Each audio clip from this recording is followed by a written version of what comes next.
Hi, welcome to episode 73 of the American Tributaries podcast, where to break out of the bubbles we've all been living in, we're using modern technology to explore the various currents of people in our great country, kind of like a 21st century Lewis and Clark journey. I'm your host, Michael Whitten, here in Brooklyn, New York, and thank you for joining me in this exploration of America. Today, I'm thrilled to be joined by Max Miller, who lives about 1,000 miles to the west of me in Des Moines, Iowa, where he is an attorney. We were connected by a mutual friend, Gabe Gershwitz, so thank you to Gabe for bringing us together. And Max, thank you for coming on the show. How are you doing? And could you share a bit of your story? Oh, well, thank you for having me, Michael. I mean, this was great, and of course, Gabe. I went to law school with him in New York City, and so that's where that connection comes from. And Mm. and funny enough, the house that I'm in right now is just about a block away from where Gabe Gershwitz grew up here in Des Oh, Moines, Iowa. wow. We met in New York City, but we also come from the same part of the world. Wow. So a little bit about me. I grew up in Iowa. I was actually born in a small farming community called Atlantic, Iowa. It's a town of about 7,000 people. Of course, Iowa is known for the caucuses. And so I grew up very much in a very charged political environment where people were actively engaged in politics and all of that. So that was always a huge part of my life. I always wanted to kind of get involved in government in some capacity or another. That's what inspired me to go to law school. I actually, though, it's funny, even though I currently live in Iowa, when I was growing up here, I always wanted to get out of the state. I kind of thought that I was limited in opportunities here in the state. So as soon as I could, I got a scholarship out of state. I went to the University of Florida for undergrad. Go Gators. And, went there for 4 years, came back to Iowa for a year, and then I went to law school in New York City at Columbia Law. Uh, I've got to live in different places all over the world. I lived in London for a while. I was working in Paris and Geneva, Switzerland. While I was living over in London, I lived in Chicago for a number of years. But eventually I made my way back. I started out working in the private sector. I was working for a law firm called Skadden Arps. And that's actually where I developed a lot of my big issue. I would say if there's something that I care the most about is that I think corporate power is a problem in America. And so when I was working for Skadden Arps, which is a very large corporate law firm, I could see kind of how those problems were manifesting, and it was through the legal system, it was through the wealth and power that was behind corporations and the way they were able to kind of manipulate the system in their favor. So I decided I needed to get into government, which was originally my goal. I started working for Tom Miller, who was the Attorney General of Iowa at the time. I was originally in consumer protection law, which I thought that was one of the best ways to kind of check corporate power was, working on behalf of consumers and making sure that they were, getting a fair deal. But while I was working that job, I got connected with the antitrust attorney for the state of Iowa, a guy by the name of Lane Lindeback, who taught me all about antitrust law. And I remember when he was explaining it to me, I was like, well, this sounds messed up. It sounds like it's not right, like the way that the law was being enforced. So when he retired, I was like, well, I'd like to give antitrust law a shot. And so I applied for the job and I got it. And I started enforcing on behalf of the state of Iowa the antitrust laws. And then from that position, I ended up getting a job with the Federal Trade Commission, actually with one of the commissioners of the Federal Trade Commission. His name is Alvaro Bedoya. mhm. And so I'm more on the policy side of antitrust than I am on the enforcement side now. And I do just want to mention, because I love talking about antitrust and antitrust policy, but I'm speaking on behalf of myself, my own personal capacity. I'm not speaking on behalf of Commissioner Bedoya. He has his own opinions, which might differ from mine, Mhm. or the Federal Trade Commission or anyone at the commission. Mhm. Of course. Yeah.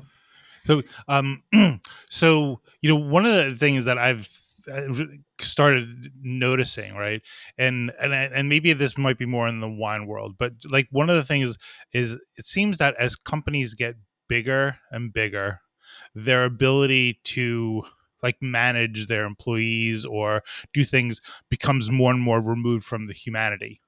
and it becomes a lot more like numbers driven and like financially driven. And even like just like I'd been thinking about like this American Tributaries initially started as an LLC, like a for profit. And when you talk to people about startups, they say, it's a lot of the investors, they don't care what you're doing. They just look at it as a money machine. They want to put in $100 and get out $110. So in but it seems that definitely not just beyond the startup is that a bigger company gets, it's impossible for them to manage people. Like if you are a Citibank, you can't manage 100,000 people. It's all just about money, right? But the other part of it, so I think in one sense, there's also, it just dehumanizes institutions a lot.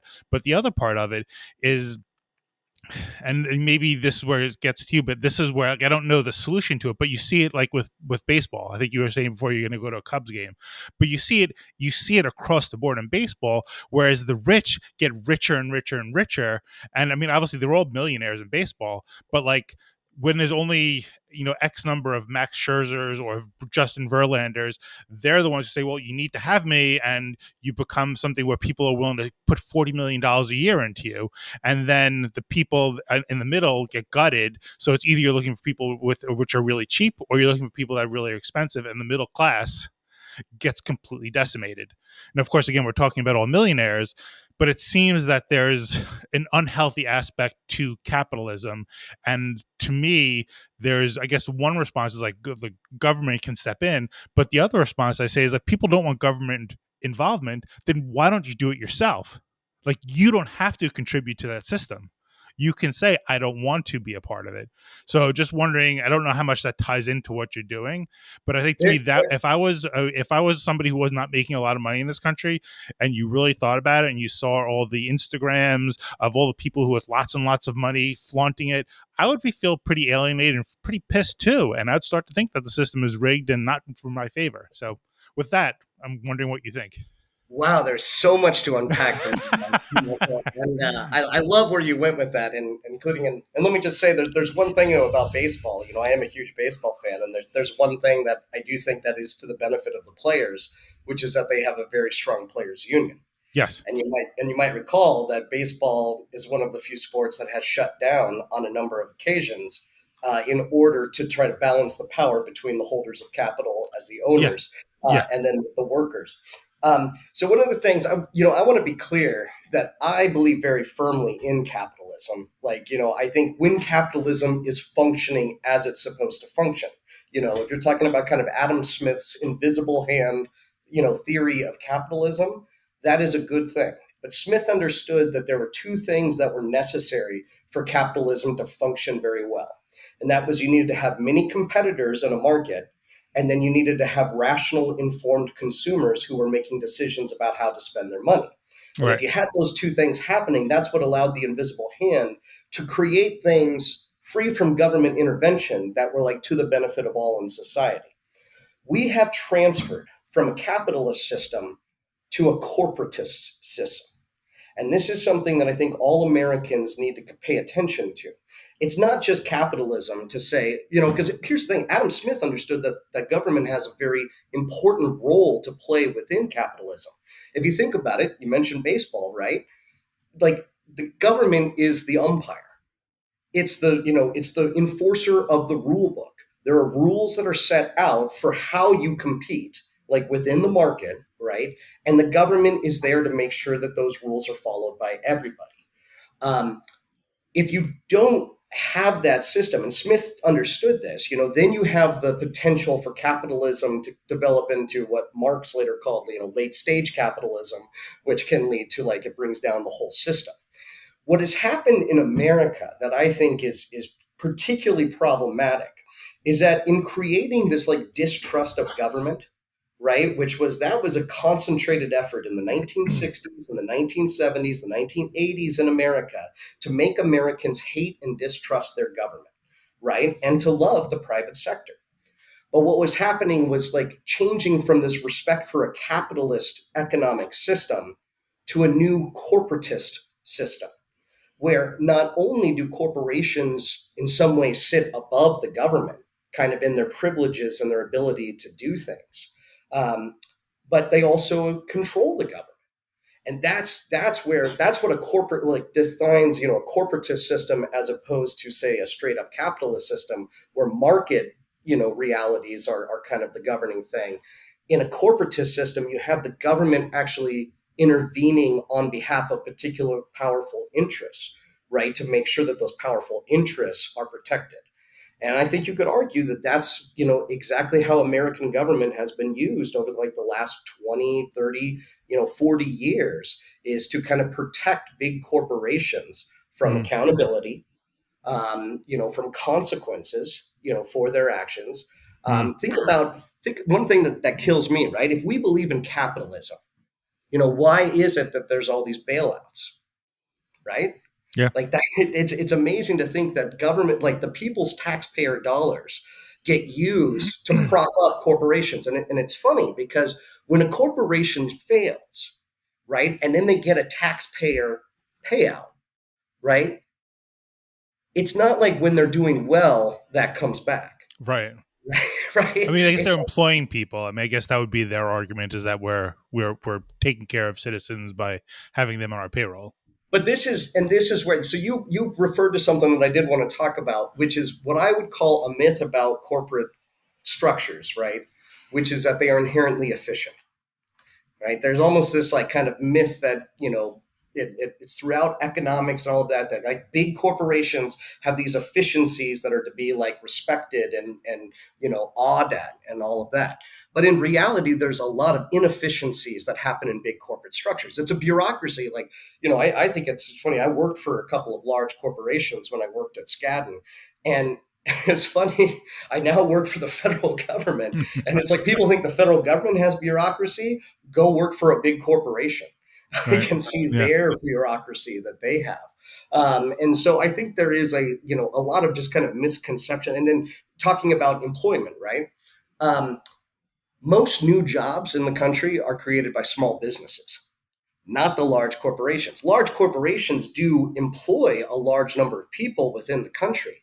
But when we talk about like the expansion of the economy, we talk about the expansion of jobs, typically that's coming from small businesses, not from, because if anything, large corporations, in order to maximize their profits, they're often trying to shrink their workforces, Right. right? They're, look, now that we have AI, this is something obviously the FTC talks about. And like I said, I'm not talking on behalf of the FTC, just talking for myself.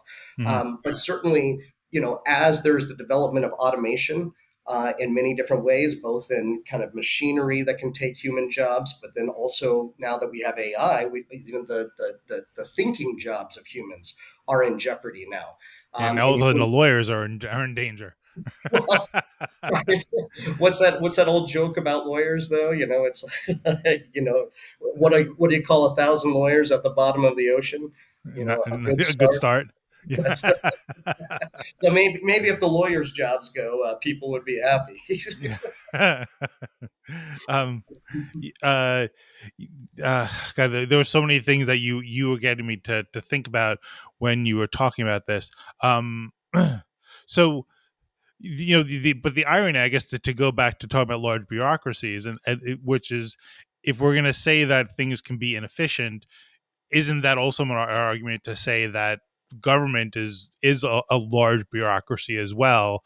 And if we're going to say that companies can be too big, um, at, could you also use that same rationale to say that government can be too big as well? Well, yes and no, right? I mean, it depends on what type of government we're talking about, right?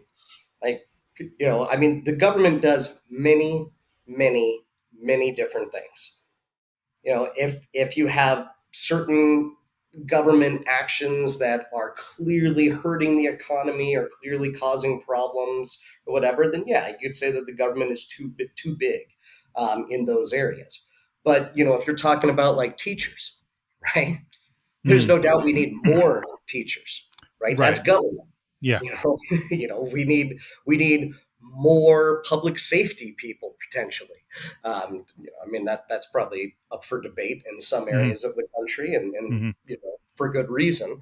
So I guess it just kind of depends on the type of government that you're talking about. Hmm. But at the end of the day, and I'm just thinking about this in purely kind of economic terms, right? Michael, are you familiar at all with like modern monetary theory? It's a it's okay. It's so in economics, like there's this is macroeconomics we're talking about, Yeah. which is kind of like monetary policy and all of that. So Stephanie Kelton is an economist who I really respect. That she's been out there talking a lot about kind of government spending has been betrayed for like the last 40 years as this like horrible awful thing, right? But what she explains really well is that every dollar that the government spends is actually a surplus to the economy, right? And a lot of people do not understand exactly how, like, so there's been this misconception that people have, put into people's heads that somehow the government functions like a household, right? And it's like Oh whatever yeah. you get Yeah. in income, is your taxes, and whatever you spend, your outcome, and all that. And that's why you have to have a balanced budget. But the thing is, the government, because and we're talking specifically about a federal government here, not state governments. But if you're the issuer of the currency, right, that's not the case because you're creating the money. You're creating Right. the money that is then circulated among everybody else, like within the society. Yeah. So when you say like government is too big, it's like, well, when the government employs people, right, and that salary goes to those people, that's like new money coming into the economy. So in Hmm. a way, that's good. But of course, if you know anything about macroeconomics, it's like too much money, Hmm. right, Yeah. can create inflation. And so there are all these, mathematical models that have to be used of like exactly how much is too much. But yeah, I don't know. I don't subscribe to the idea that big government is always a bad thing. Hmm. I just think it should be smart government.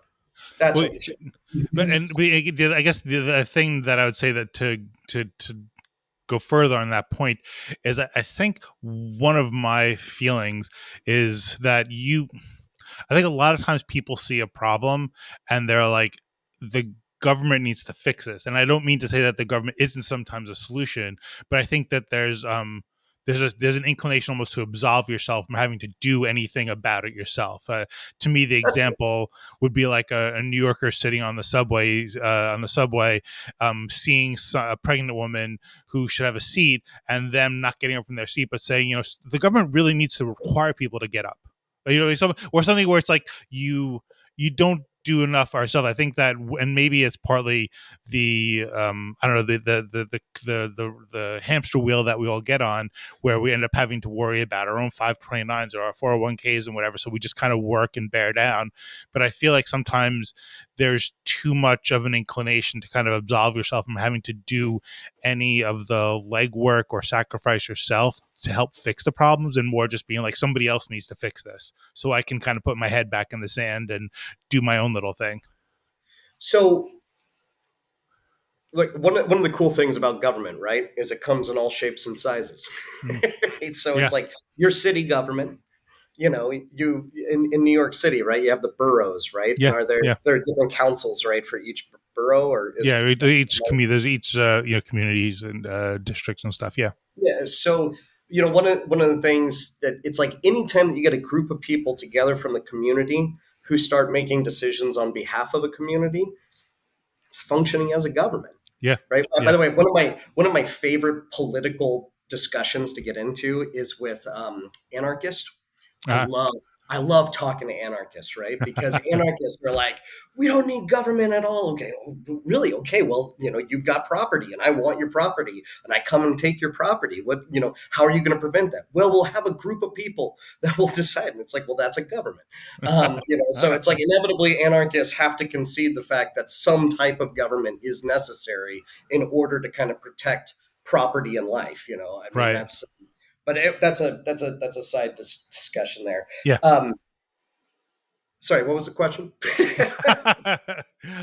No, I think we were just talking about like kind of. I guess we've been talking about like kind of big business, and now I'm just talking about big government. And I think to me, it's not necessarily that I don't even know. Say I'm like like put it like plain devil's advocate, but Well, more I think that the best way for us to function as a society is to be kind of like, I guess, is to interrogate ourselves and question ourselves. So that's like what I'm doing here, is just kind of saying like, is there a point, can the government become kind of like a default, can the government become too big because people just want to kind of absolve themselves for the responsibility of doing something and just say, I'm going to vote for this person and they're going to fix it, just don't bother me because I want to go back to my own little world and my vacations and working hard and growing my 401k and 529s, and I just don't want to be bothered.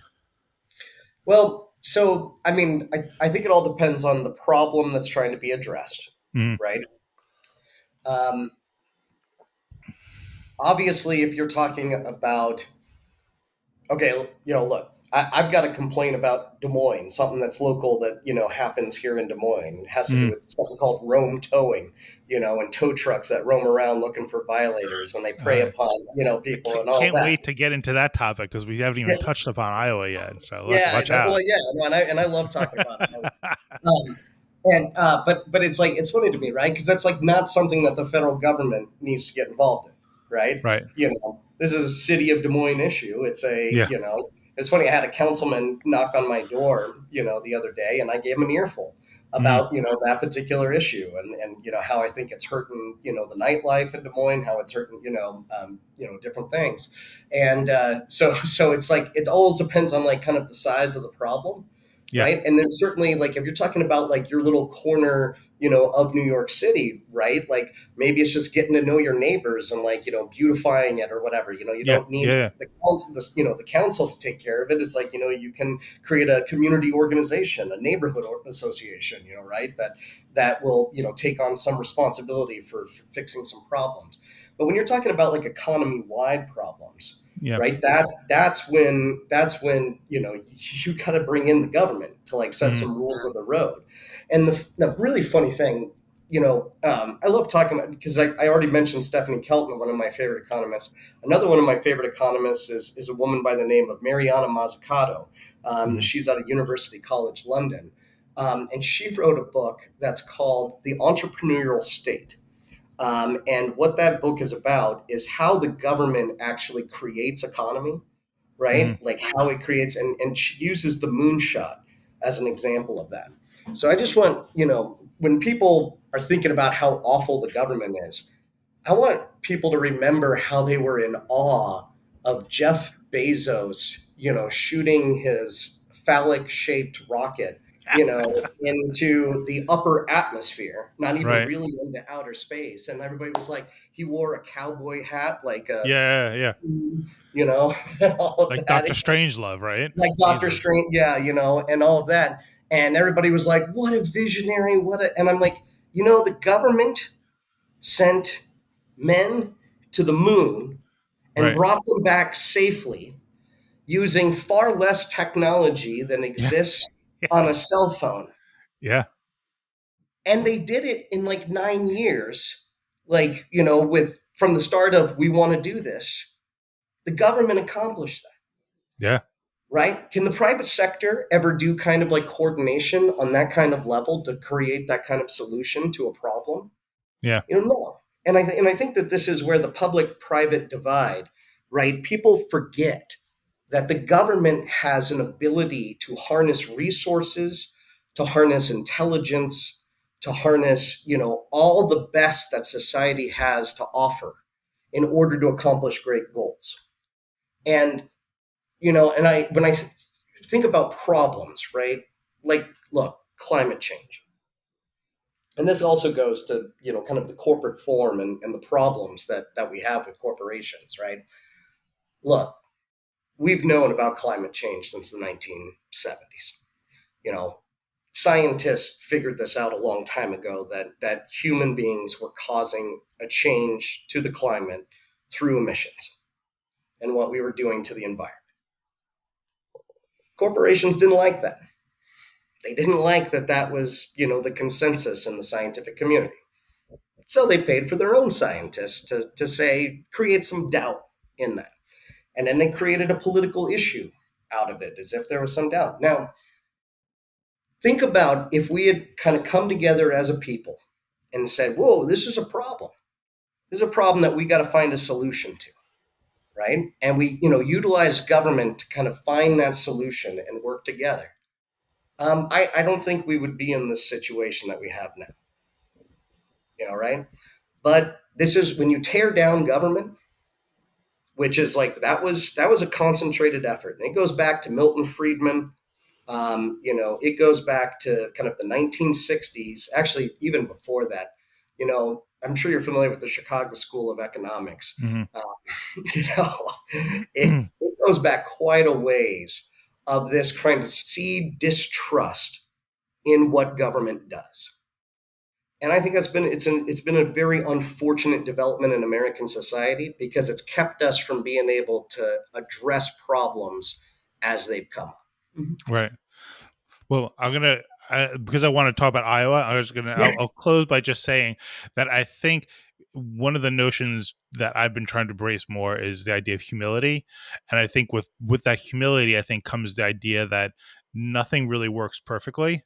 Um, true. and I think that what I would say is I think that if you want to look at the government and look for problems, you can certainly find inefficiencies, but you Oh could yeah. find them, like you said, in the private sector. You can find them in schools. You can find them in not for profits. Like nothing works perfectly. So if you want to find problems and just kind of hold them up there and say this isn't working, it would be easy to do. I think it's more about maybe we all need to kind of learn to marshal those resources together and I think work more together on things, and I think, and honestly, and I think that, share the sacrifice and have the great visions, because maybe that's something that's been lacking. I think when you had the Cold War and you had the Soviet Union as the evil empire, it was easy to point at something. I honestly, I mean, you're probably around the same age, but like I graduated from college in '93. Cold War just ended. And I think for the last 10, 20, 30 years, there has been no unifying thing other than harness technology and, make money and build larger and larger companies. Well, there was a period after September 11th in Yeah. 2001 Yeah. where I think you had kind of that same type of national unity that's like that it's interesting, like I'm just playing off of what you're talking about, right? Which is that it's like having an external enemy. And then, boy, this we could have a whole conversation about sociology and tribalism and all that if Yeah. you want to. But having that external enemy, of course, creates more cohesion. And then you have the in group and the out group, right? And yeah, so it's like when you establish that peace, right? That's a good thing. Yeah. But then did it then turn our divisions internally, Right. right? And I think what I would say is I think what happened with my generation is we did what was completely logical, and that the borders did kind of come down, and technology was allowing people to connect and do things that was, at least up till that point, completely impossible, right? I mean, the world really was your oyster. You could go anywhere. Like I went to Russia in 2001 when I was at Debevoise for my like summer internship for 3 weeks. I went to their Wow. Moscow office. Went to China when I was in the Navy. Like everything was possible. So I don't think we necessarily did anything wrong, but I think that there were definitely negative consequences that we are reaping. And I think every generation does its good and does its bad. And I think that the progress is never straight line, and it's definitely more squiggly, but I think that progress is that's going to be good and is going to be bad. And I think we're still better off. I think the technology that we have Yeah, now absolutely. is like completely unfathomable, and you can do more. Like we can complain about technology, you can worry about AI, but one person can run a huge business if they wanted to from their laptop. You can do so much more than you could when in the 1970s or 80s. Well, And that's assuming that certain gatekeepers of the internet yeah, allow you. yeah. But let's get down to the really interesting stuff, which is Iowa. I've never been to Iowa. Iowa. All I know is Field of Dreams, It's a and good that thing to most people know. from Iowa root for the Chicago Cubs. I think We have so. speaking of which, the Cubs are falling behind here. I just got an alert on my phone. Yeah, so we have the AAA team for the Chicago Cubs. Anybody that makes it up to the big league team, they usually have a stop here in Des Moines for the Iowa Cubs. So we're we're pretty proud of the Cubs here in Iowa. Baseball is actually, yeah, because Kinsella, yeah, I forget, I think it's Ray Kinsella actually.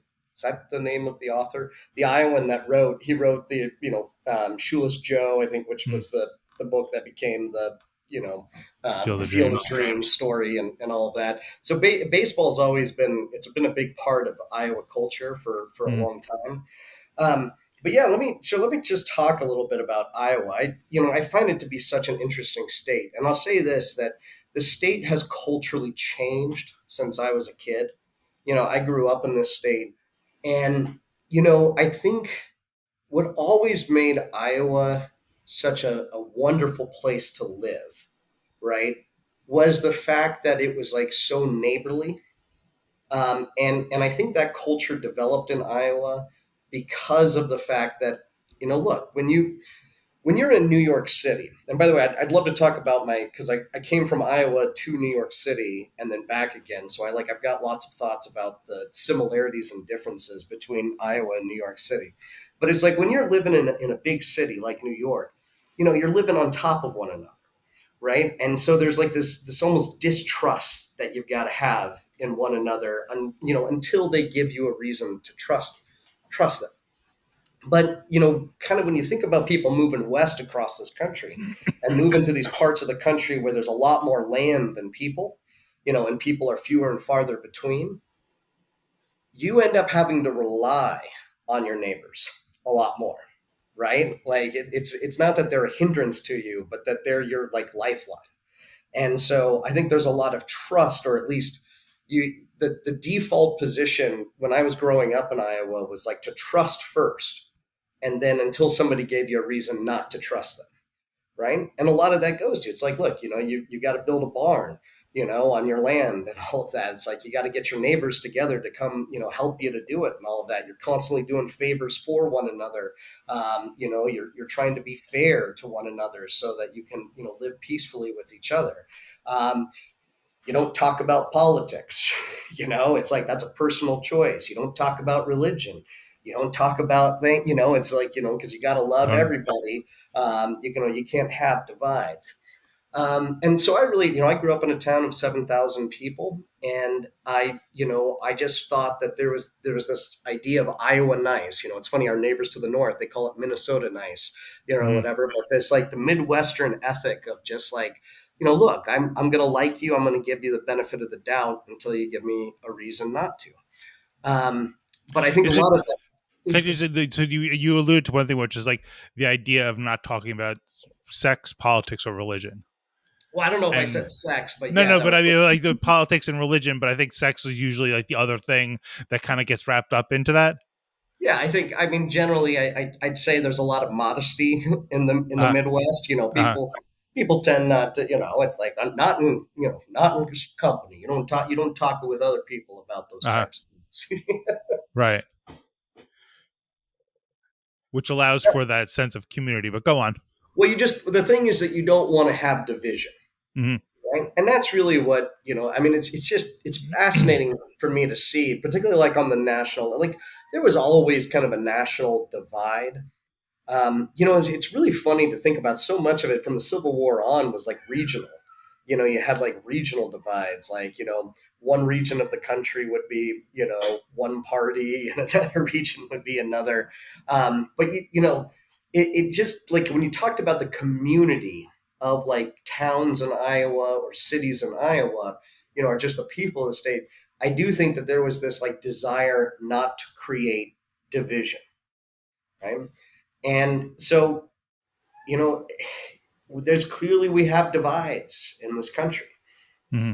And it's like, and it has an effect, right? It has an Hmm. effect on Iowa, right? Like, I mean, now it's hard not to talk about politics or to, Hmm. to identify, it's like a new tribalism, right? Hmm. And certainly in a state like Iowa, you have the urban areas tend to be, much more kind of progressive and liberal. And then the rural areas tend to be much more conservative. Like there's it's the divide within, the more people that there are tend to be to the left, and the fewer people there are tend to be to the right. Yeah. And those, I'm just trying to think of like how those divisions developed Well, I've got theories on it, but Well, to me, there's a book called Our Towns that I read that was a wonderful book, but it talked about how it looked at the like small town America or like towns that had been kind of down and out and how they kind of came back from the precipice. And they looked at one of the examples they took is like Burlington, Vermont. So like that's Bernie Sanders, you know, he was the yeah, mayor there, and Greenville, South Carolina. Um, and these are two cities that kind of had the same problems, and they have both reached a certain level of success, and they did it the same way, but yet they're on like opposite ends of the political spectrum ostensibly. And I think that, to me, I think that if you're what you're describing to me, like I go to even more extremes. Is like, New York City is a city of 26,000 people per square mile, and go to like which Wyoming. is just that just blows my Yeah, mind, right? I 20. mean, I It's a live yeah, there.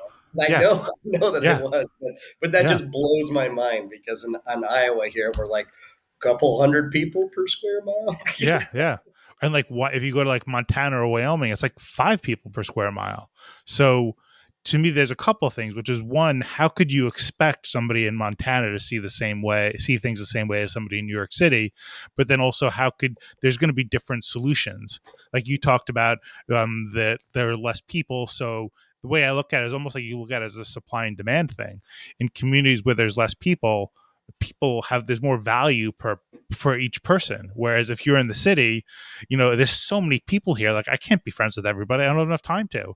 I can cherry pick who I want to hang out with because there's just so many people out there, and I already have a lot of friends that are all close by. So you can be more selective, and I think sometimes maybe it can encourage you to be maybe more.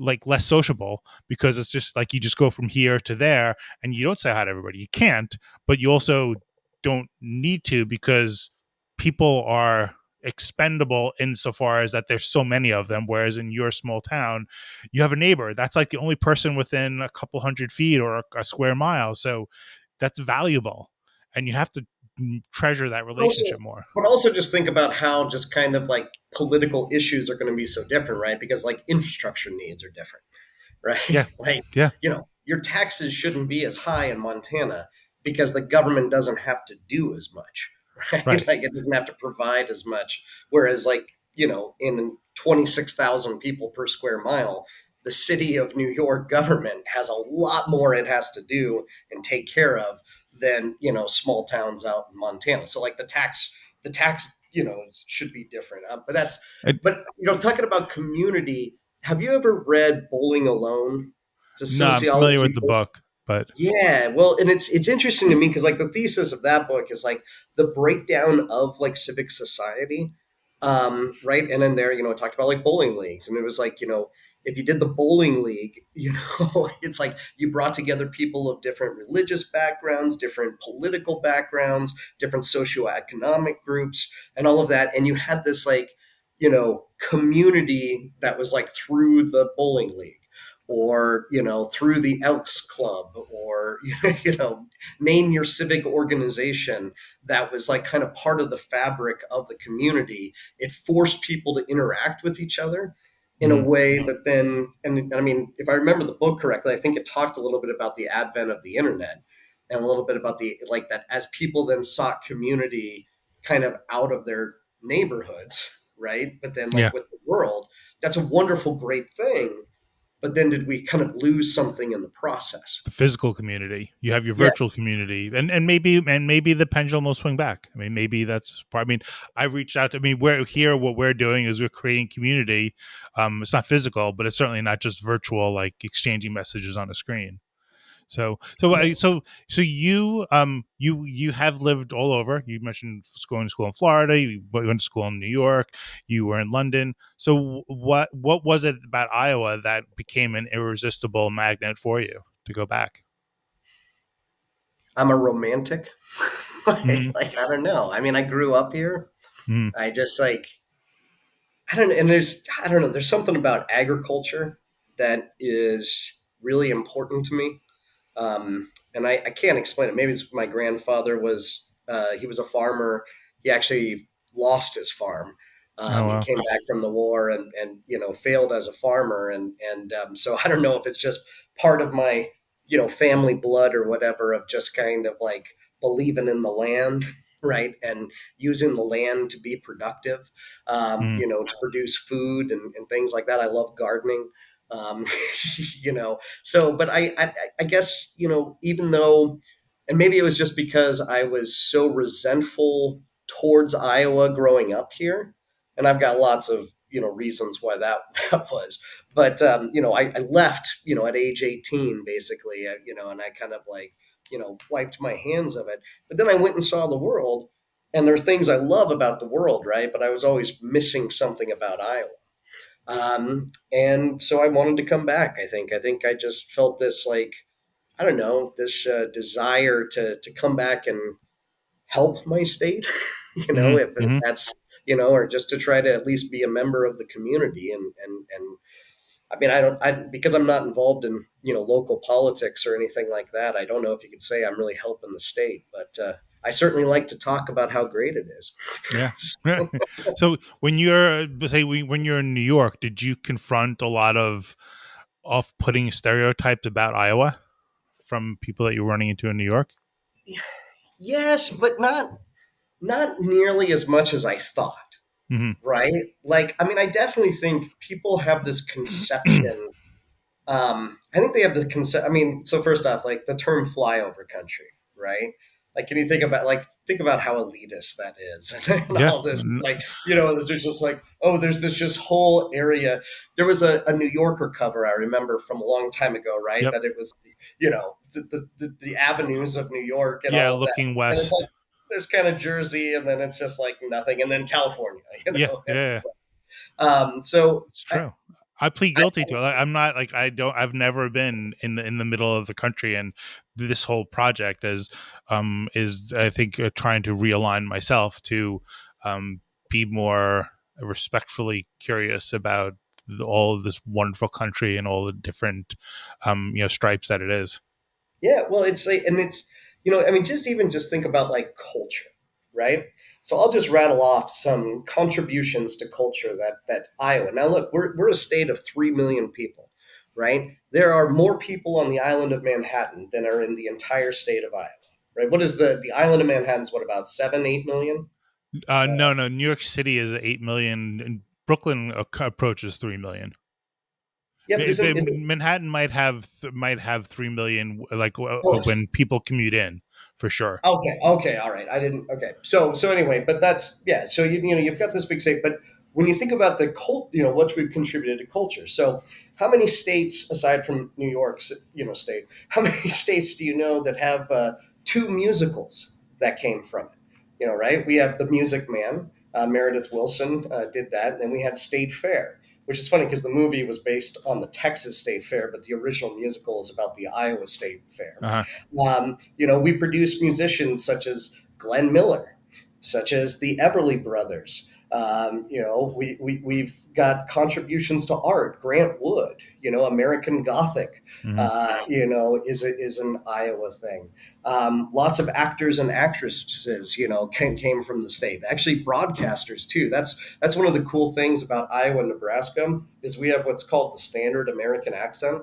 So actually, Mm. a lot of broadcasters and journalists come from kind of this area of the country because it's the most like kind of neutral accent. Um, And you I'm from know, Long Island, which is the exact opposite of that. it's like, but it's funny to me because like so Iowa, most people kind of have a cadence similar to mine and all that. You start going a little bit north, right? You get to the Minnesota border, and right before the Minnesota border, people would still be talking pretty much like me. You just cross 1 mile over into the Minnesota border, and all of a sudden, oh, it's so great up there in Minnesota. They're so nice. I got like golly gee, you I know. think you're not stereotyping here, are you? It's no, but it's just funny to me that the accents can change Yeah, like that yeah, quickly yeah, when you get up there. So I just find that Iowa has contributed a lot, and I'm only scratching the surface of what it's contributed, and yet people kind of look down upon it. Now I yeah. think I do think there was a good reason for at least some of it. which is that what, since the 1970s or so, Iowa had the first in the nation when it Mm, came to. And look, I participated in the Iowa caucuses in both parties. Like, mm, participated mm, in both parties' caucuses, many times in my life. And look, the state of Iowa is not representative of the country. mm, You take the whole country. I mean, the demographics of Iowa are much different than the rest of the country. So I do think that there is at least some, because that was something I think I got more in New York City, which was mm, kind of like resentment of Iowa's like first in the nation status. mm. And at least the Democrats have changed that. I don't know if you Right. know that. Iowa is no longer first in the nation for the Democratic Party. Right. So I do think that there was, at least when you kind of talk about New Yorkers and their conceptions of Iowa, or perceptions of Iowa, that was what I heard most. But thinking like just from a very practical sense, if you're if you're a politician that's running for president, it would seem to me that just from a very practical sense, you'd want to start in an area that wasn't densely populated. Like you come, like New York City, like we eat. They get like there's so much press. I mean, basically, New York City is almost like it's almost like Twitter. Like it's like there's so much here that you get eaten alive by the press. So in some respects, I think, like, why wouldn't it be what you would try to go to a place that's got simple demographics and doesn't have as many people. So like I'm not making an argument one way or the other, but I think that there is actually a practical reason for people to start running for the highest office in the land in a place that's not complicated. Like you could have a problem just handling the politics of like my little neighborhood in Brooklyn. So so like Yeah, I mean, don't think it's not totally complicated though. Think about subsidies. right. Right? Yeah. Think about both members of the Democratic Party and Republican Party having to talk about particular subsidies for farmers, and all Yeah. of that. Yeah. Yeah. Yeah. There were some complexities that I think a lot Yeah, of no, I'm politicians. sure there are, but I'm sure like there is things that it might not be as there's not the variation like in New York. You're just gonna have so many Yeah. more people. I mean, 8 million people. Of course, there's more voices, there's more opinions, there's more viewpoints. Um, so then, for you, um, did you think that it makes sense that they relocated oh, actually, let's go with something else. What are the Iowa caucuses like? Oh gosh. Well, so first off, the two parties are different. Mm-hmm, Right? I mean, so I participated in the Republican when I was a younger man, and it was very formal. It was more like a vote, right? mm-hmm, It was just you kind of you sat in your chairs, you wrote, your preference on a piece of paper. It was then, counted. The Democrat caucuses were a hoot. Oh my gosh, they were uh-huh, fun. They were they were a blast. Because it was just like, it was what I would call old timey politics, right? Which was that it's like you have a physical room where all these people are in, and you divide the room. So it's like mm-hmm, this candidate over here, this candidate over here. There's active politicking that's going on. There's horse trading that's going on, which was like, because of caucus math.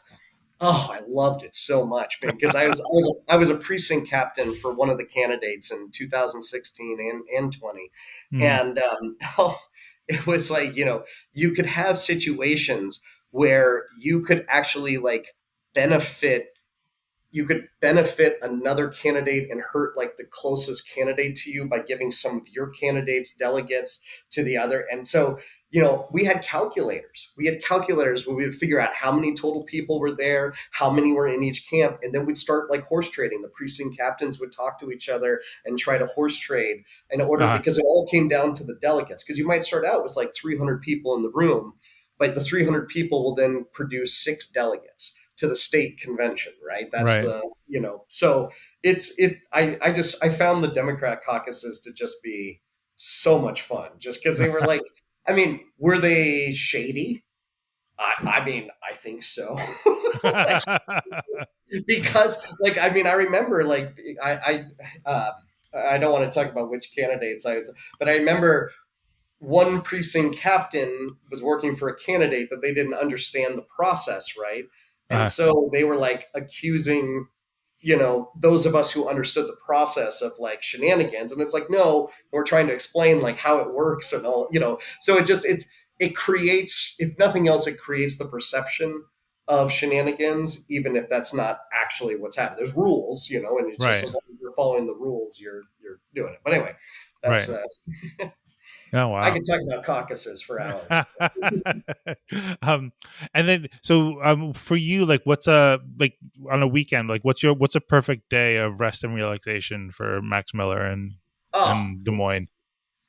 well, so let me just, for all your listeners, right? Look, if you need an excuse to come to the state of Iowa, you need to come in the second week of August, and you come for the Iowa State Fair, right? It is a like so. I mean, one of my perfect days is definitely just spending a day at the Iowa State Fair.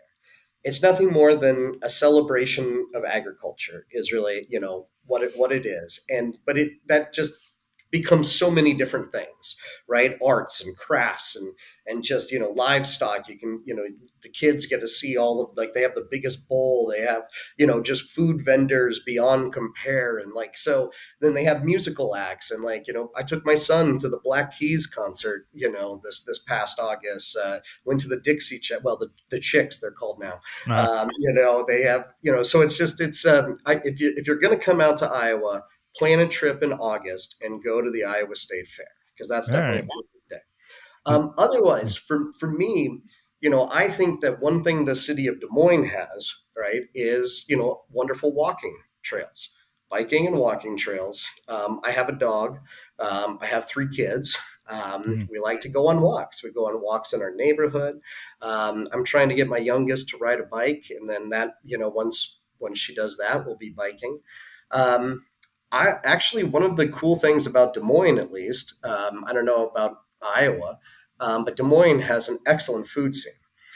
So, for me, going out to dinner at a very nice restaurant with a, creative chef, I'll give a shout out to my favorite restaurant in Des Moines, which is Harbinger, Mhm. which changes the menu every few weeks. And it's a great, locally sourced food, and it, pulls fusion from different types of cuisine, tries to give it an Iowa flair. Yeah, so that's it. But definitely probably watching a Cubs game in there too, particularly if it's meaningful September baseball like it is now for the Cubs. Yeah. How far away is Chicago from you? 4.5 hours Okay. when That's I'm so a driving. little bit more. That's a little bit too far for a day trip. Yeah, well, yeah, we we're taking off bright and early tomorrow morning. We're going to go. It's a 1:20 game tomorrow at Wrigley Field, and Mhm. I'm hoping to get there by 11:30. So, Uh, so, for people from what if you're from Des Moines? What is how do you like if you're from New York, you're a New Yorker. What is it if you're from Des Moines? oh, Des Moinesian. Des Um, Moinesian. Okay. All right. I don't know. So We does don't your use it. average? I'm, Go I'm on. just I'm from I live in Des Moines, but it's like Ah, funny because I grew up in Atlantic, Iowa, which is a ah. small farming community. So I wouldn't say that I'm from Des Moines. I live here now.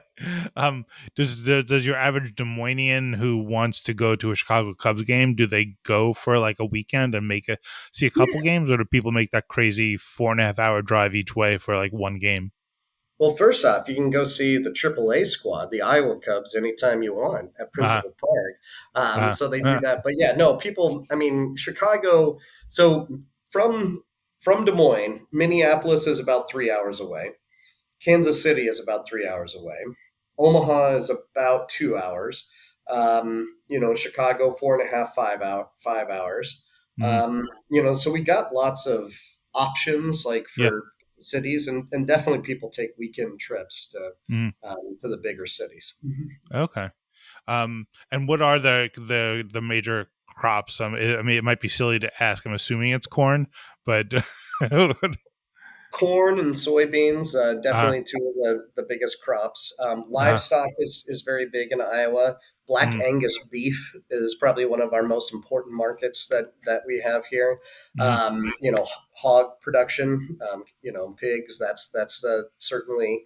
When I'm and actually we're one of the largest chicken producers, Uh-huh.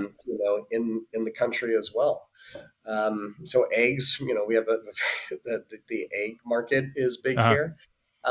Yeah. Other crops, I mean, alfalfa. Yeah, but I mean, it's called the tall corn state for a reason.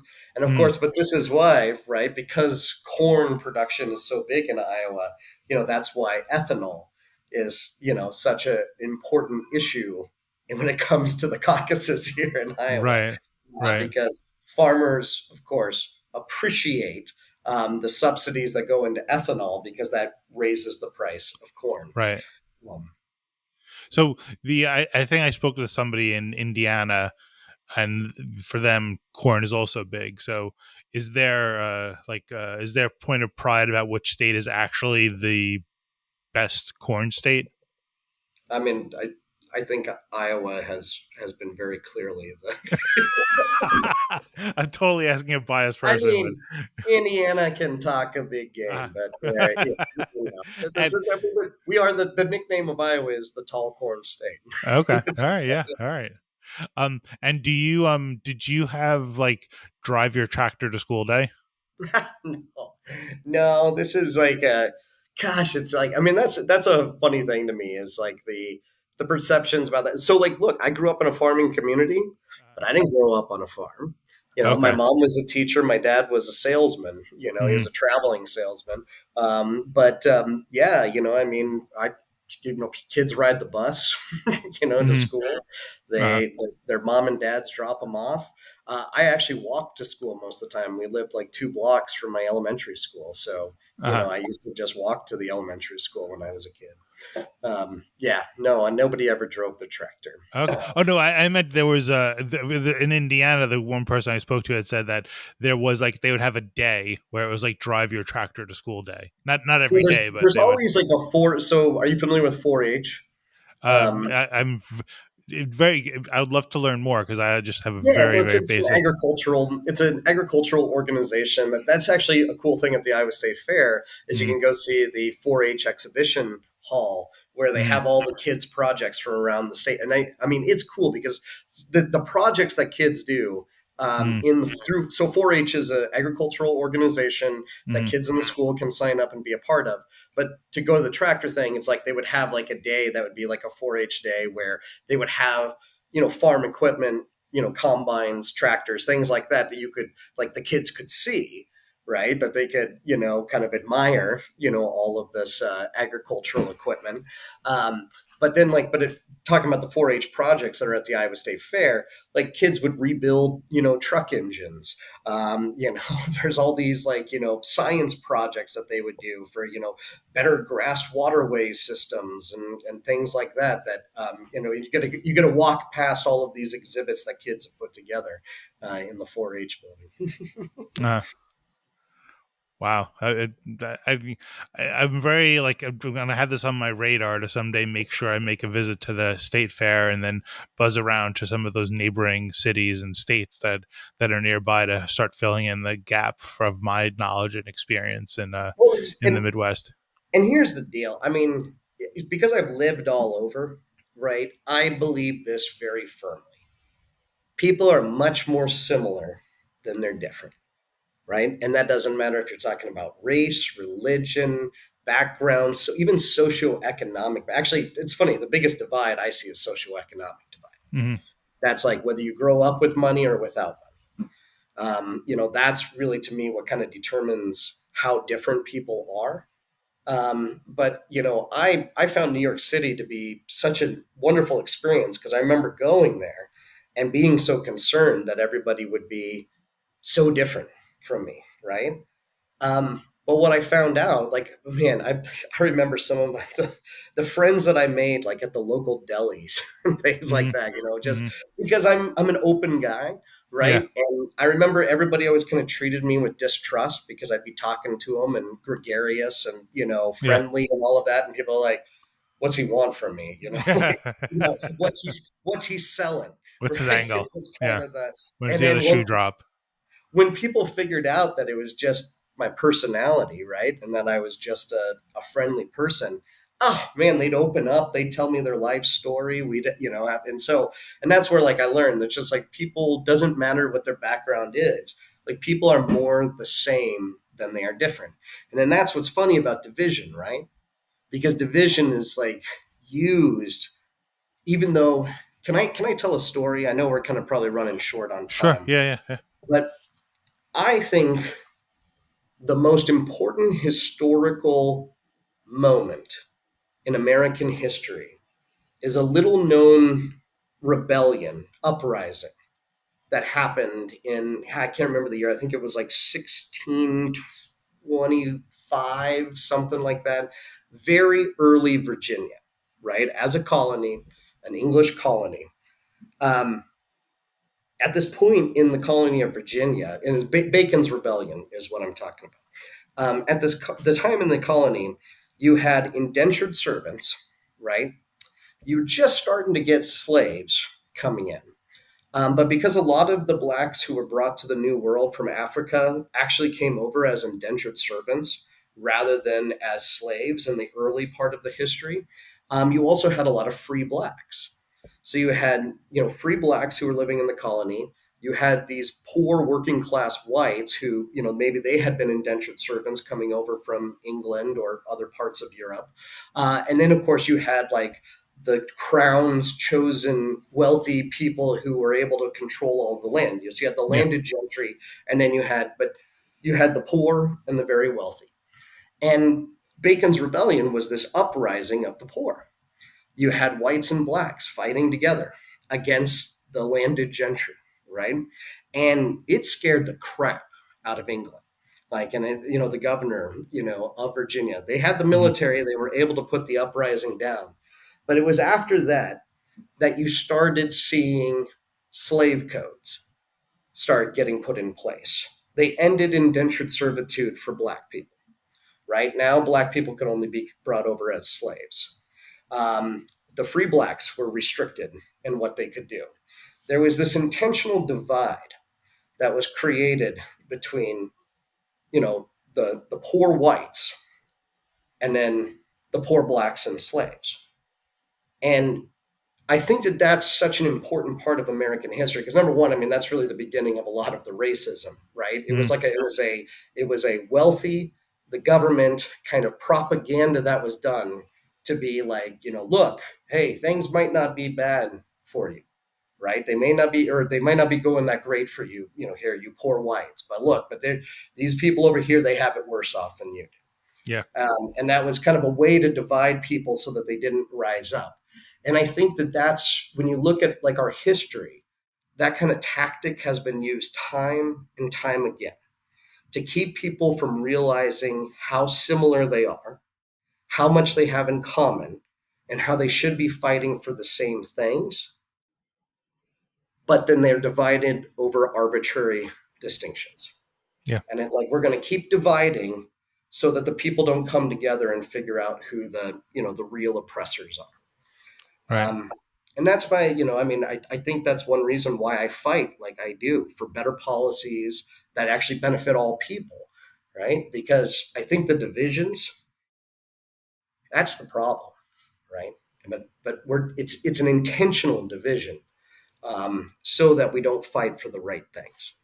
Right. Yeah. True. Well, there were so many tangents that we could have taken that could extend this into a multi-part series. I felt I could rename the series probably just Iowa Tributaries or something.